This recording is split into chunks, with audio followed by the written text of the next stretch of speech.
Remdesivir मामले की जांच लगातार जारी है। पुलिस अधीक्षक द्वारा भी जांच में नजर रखे हुए हैं। पुलिस विभाग को जांच में सिटी हॉस्पिटल से कई महत्वपूर्ण जानकारी और सबूत मिले हैं। पुलिस ने सिटी हॉस्पिटल के कंप्यूटर के डाटा और अकाउंट से जुड़ी चीज़ों को जब्त भी कर लिया है। पुलिस को जांच में पता चला है कि सिटी अस्पताल के अकाउंटेंट ने नकली रेमडेसिविर इंजेक्शन के डाटा को कंप्यूटर से डिलीट कराने के लिए कहा गया था। पुलिस सर्विसेज मोखा के बेटे हरकरण की तलाश के लिए लगी हुई है। संस्कार दैनिक टीवी न्यूज़ से अमित सोनी की रिपोर्ट। मोखा वाले मामले में डाटा की जब्ती की गई थी। सबसे महत्वपूर्ण सवाल ये बन रहा है कि डाटा रिकवरी में आखिर किस तरीके की राजनीति है, क्योंकि ये डाटा रिकवरी जो है वो पुलिस के बड़े एविडेंस बंद हो पाई।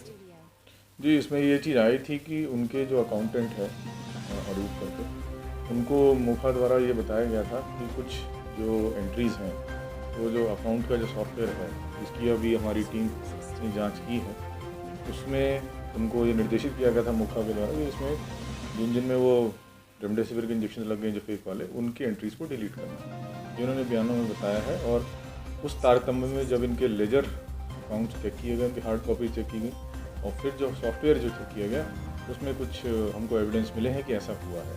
तो सॉफ्टवेयर के कुछ ट्रेल्स हैं, वो भी उसका भी परीक्षण कर रहे हैं और हमें इसमें ये चीज़ें जो हैं, जैसा आपने पूछा, वो परिलक्षित हुई हैं। इसके रिकवरी के लिए भी जो साइबर एक्सपर्ट्स हैं उनको भी हमने कॉन्टैक्ट किया है और इसमें ये एक महत्वपूर्ण एविडेंस रहेगा। सर, राकेश शर्मा नाम के शख्स को भी पूछताछ के लिए हिरासत में लिया गया। वो अभी उनके लिए हमारी टीमें लगी हैं और जल्दी उनको हिरासत में लेकर पूछताछ की जाएगी। सर, इसमें महत्वपूर्ण आता है कि आखिर कितने लोगों की इंजेक्शन की वजह से मौत हुई और अभी तक ये इंजेक्शन कितने लोगों को लगाया गया, क्या संख्या थी?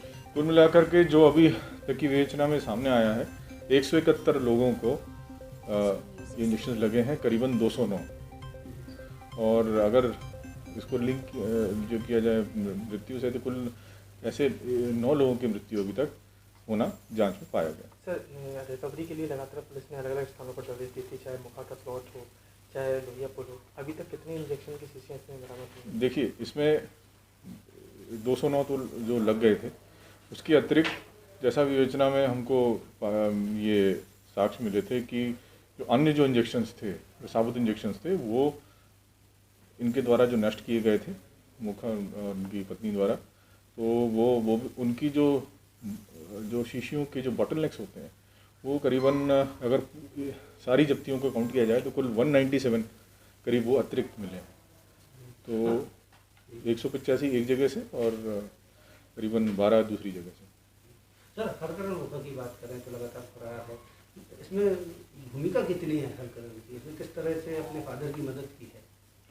उसमें रेमडेसिविर इंजेक्शन्स जो थे, उनको इंदौर से जबलपुर लाने तक की जो प्रक्रिया थी, उसमें उनकी थोड़ी सहभागिता थी। अभी तक की विवेचना में ही आया है। सर, कितनी टीमों की तलाश कर रहे हैं? अभी तक क्या लोकेशन ट्रेस हो पाई है? अभी हमारी टीम तो जब से उनका रोल पता चला तब से उनके पीछे लगी है और टीमें कुछ हर दिशा में हमने भेजी है। तो कुल मिलाकर आशा है जल्दी हमें सफलता प्राप्त। सर, कहा जा रहा है दिल्ली में लोकेशन ट्रेस हुई है, एक टीम वहाँ दिल्ली भी है। वो लोकेशन तो सब जो है वो हमारी विवेचना का पार्ट है, वो उसके लिए हम लोग लगे हैं और जल्दी हमें सफलता मिलेगी। सर, इसमें महत्वपूर्ण सवाल आता है कि पुलिस लगातार शुरुआती दौर में हरकरण के लिए दबिश दे रही थी, उसके बाद 5,000 का इनाम घोषित किया गया। क्या आवश्यकता महसूस होती है कि इनाम की राशि बढ़ाई जाएगी? हरकरण की जो गिरफ्तारी है उसके लिए हमारी टीमें लगी हैं और जल्दी हमें सफलता प्राप्त